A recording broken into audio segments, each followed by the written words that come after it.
अगर आप normal body को ट्रांसफॉर्म कर रहे हैं बट आप स्टिल एनाबॉलिक्स या कुछ ऐसी चीज़ों को लेना चाहते हैं,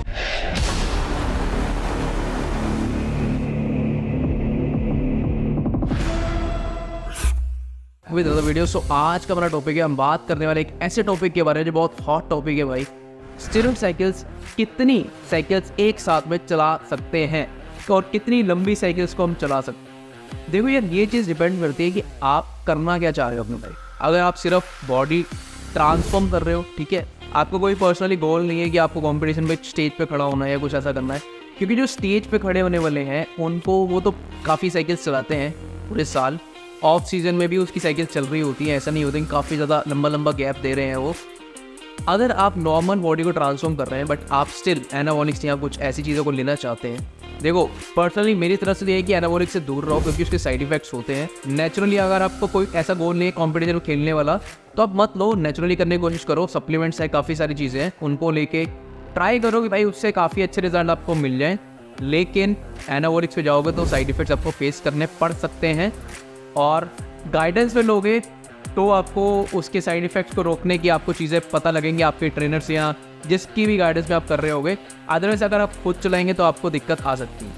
अब मैं बात करता हूँ, जो अगर आप साइकिल चलाते हैं तो साइकिल के बाद में कितना गैप हमें देना चाहिए। देखो ये चीज़, अगर आप प्रॉपर तरीके से साइकिल चलाते हैं, लाइक आपने 3 महीने की साइकिल चलाई है, तो आप 3 मंथ्स के आसपास ही आप गैप दो, बॉडी को रिकवर होने दो, उसके बाद अपनी नेक्स्ट साइकिल दोबारा से कर सकते हैं।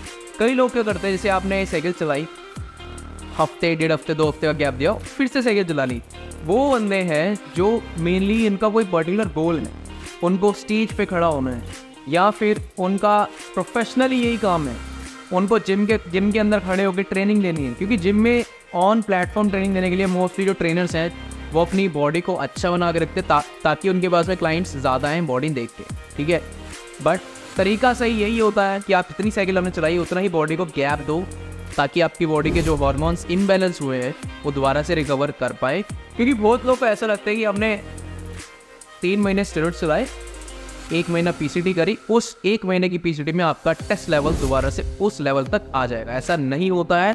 हर किसी की बॉडी का रिकवरी प्रोसेस अलग होता है। कईयों को 2 महीने भी लगते हैं, कईयों को 3 महीने लगते हैं, कईयों को 4 लगते हैं, तब जाके बॉडी नेचुरली उस लेवल पे आ पाती है जिस लेवल पे आपने उसको छोड़ा था, ठीक है, जहाँ से वो गिरना शुरू हुआ था।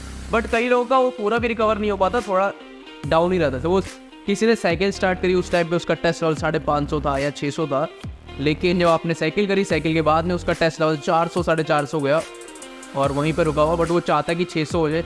तो ये आपका टेस्ट लेवल कभी भी सेम नहीं रहता, वो चेंज होता रहता है। It depends on your diet, आपका रूटीन क्या है, आपने जिम छोड़ दिया है, आप जंक ज़्यादा खा रहे हैं, ये जो भी चीज़ है इसके ऊपर आपका टेस्ट लेवल काफ़ी ज़्यादा डिपेंड करता है।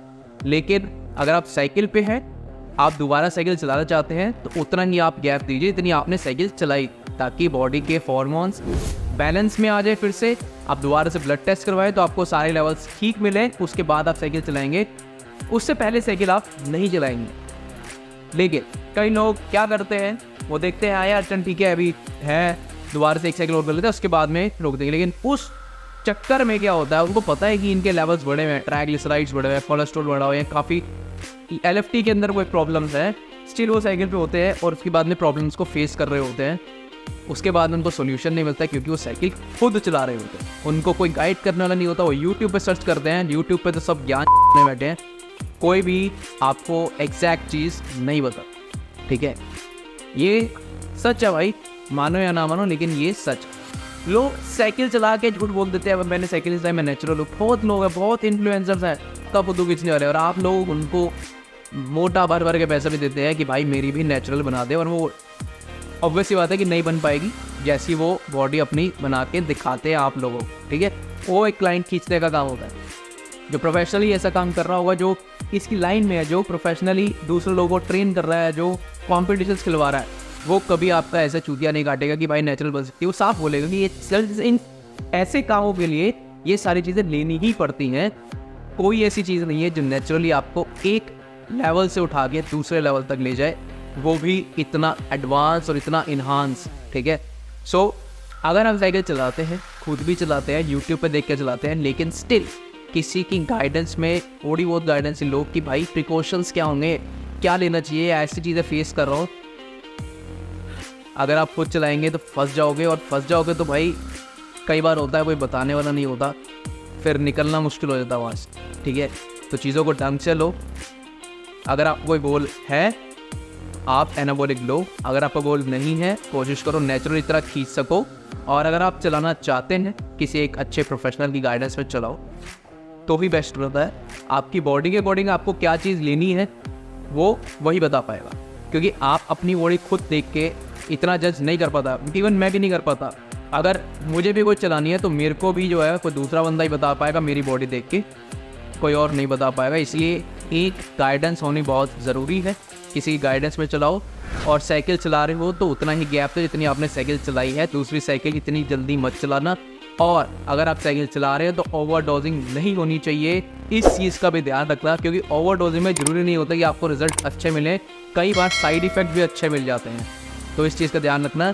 यही था आज का टॉपिक, मिलते हैं आपको नेक्स्ट वीडियो में। अगर आपका कोई और टॉपिक है तो आप नीचे कमेंट कीजिए, उसके ऊपर भी हम वीडियो बनाएंगे। बाय, मिलते हैं, टेक केयर।